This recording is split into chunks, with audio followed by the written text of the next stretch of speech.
What's up guys, my name is Ace, and today we're going to be taking a deep look at many of the characteristics of the optics in Black Ops 6, including a full low zoom optic comparison. I like doing this every year with Call of Duty, even though I'm a little bit later this year. I still wanted to take a look at this. I've also had a ton of requests about these sights that say that they improve your recoil. We're going to take a deep look at that. And then finally, I also wanted to take a look at Scope Glint, because this is something that isn't super clear in the menus, and I wanted to just show a comparison of all of those. So without further ado, let's dive right into this with my low zoom optic comparison. Now, the reason I look at low zoom optics in particular is especially within the multiplayer maps and lines of sight that you'll tend to find on these maps. Low zoom optics are by far the most common choice. It's what the vast majority of people use, if they are even using an optic, and I'm the same way. If I'm using an optic, 99% of the time, unless I'm sniping or something, it's going to be one of these low zoom optics. So let's take a look at the comparison of all of these. These are the ones that don't have any extra magnification or anything on them. And when the game first came out, I very quickly settled on the Kepler Microflex. I think a lot of that was I just liked the looks of it. It kind of reminded me of the old school red dot sight from like COD 4, for instance.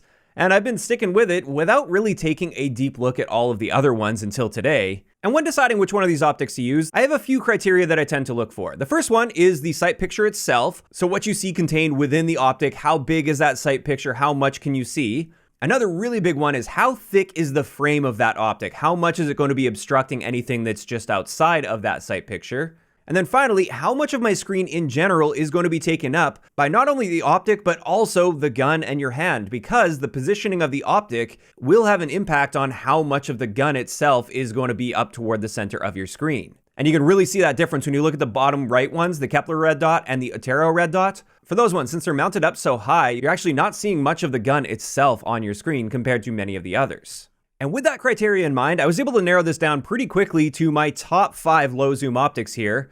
And these are, of course, the Kepler Microflex, which I'm probably going to be sticking to, but the Merlin Mini is also really good. The Dobrich MF Reflex is also very good. Actually, that's one that I was kind of unaware of before this video, and now looking at that, I actually quite like that. The AccuSpot Reflex is also pretty good, and then finally, I do like the Otero Red Dot, largely because, like I said, the gun itself and your hand aren't going to be obstructing very much, and also it's got a very large sight window, so you can see a lot going on within the sight itself. And even though the frame of that optic may be a little bit more obstructive than some of the other ones that I picked out here, I still really like that as a potential option, and that's something I may start using a bit more often depending on the gun and the setup that I'm using. Now, of course, those are just my top 5 choices, and I'd love to hear from you guys down below.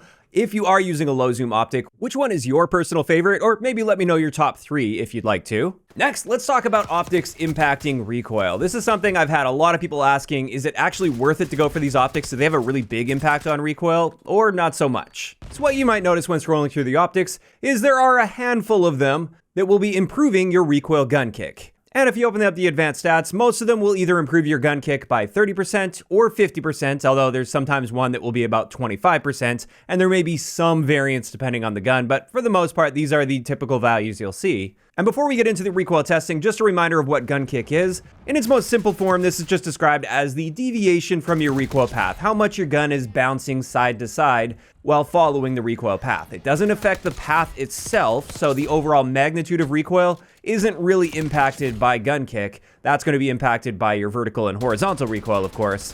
So with that in mind, let's have a look at the AK-74 testing, since this one does have a fair amount of gun kick.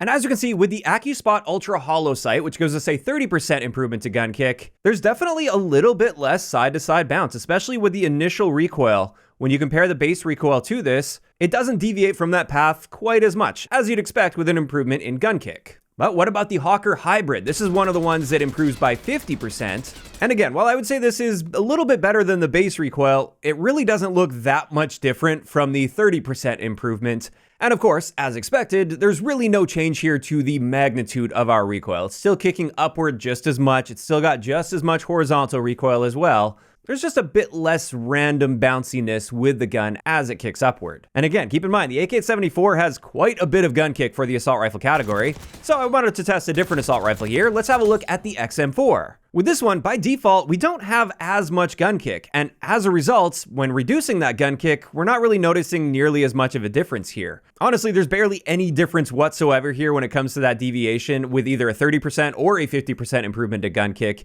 You could maybe make some arguments that there are slight improvements, but at the end of the day, I don't think there's going to be enough improvement here from these optics to actually impact gunfights on any sort of regular basis. Now, just for a bit of variety, I also wanted to throw an SMG in here, so I went with the C9.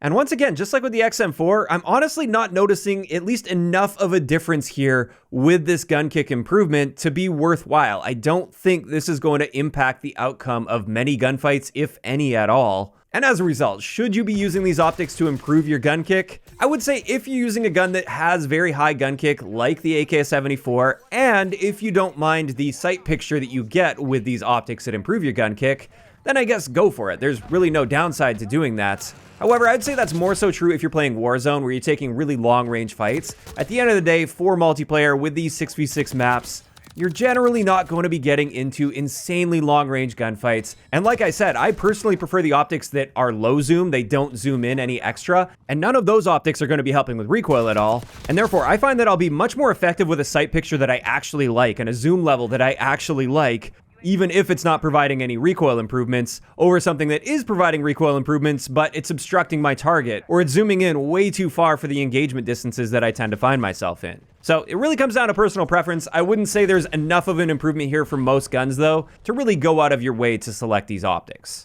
And this just leaves us with one last section of this video, and this is taking a look at scope glint, because this is something that I see some questions pop up about sometimes. You might notice in the menu when scrolling through optics, especially for like marksman rifles or sniper rifles, you'll see some of the optics in the cons mention they have small, medium, or large scope glint. So let's just have a look at the difference between these. And as we can see here, there's a very clear difference between small and medium, but there's not much of a difference between medium and large. In fact, if you put them side by side and didn't tell me which one was which, I don't think I could tell you which one was which here. So just something to be aware of if you are selecting an optic that has that. And you might be wondering, what about the guns that have optics on by default? What kind of scope glint do they have? Because it doesn't tell you anywhere in the menu what the default optic scope glint is. And it does vary from gun to gun here. So let's take a look, and this includes all of the sniper rifles as well as the DM10. As you can see, the Frostline and LR762, by default, their optics appear to have large scope glint, whereas for the SVD, AMR Mod 4, and the DM10, their default optic appears to have small scope glint, as far as we can tell here. And I actually find that to be quite useful information to know. And with that, that's pretty much it when it comes to this optic breakdown. I know I was kind of jumping around a little bit between different characteristics, but these are the main characteristics I've seen a lot of questions about. And honestly, I was curious about much of this as well, so I'm glad I made this video. And this is where I'm curious to hear from you guys in those comments down below. First off, like I said, out of all of the low zoom optics, which one of these is your favorite, or maybe your top 3?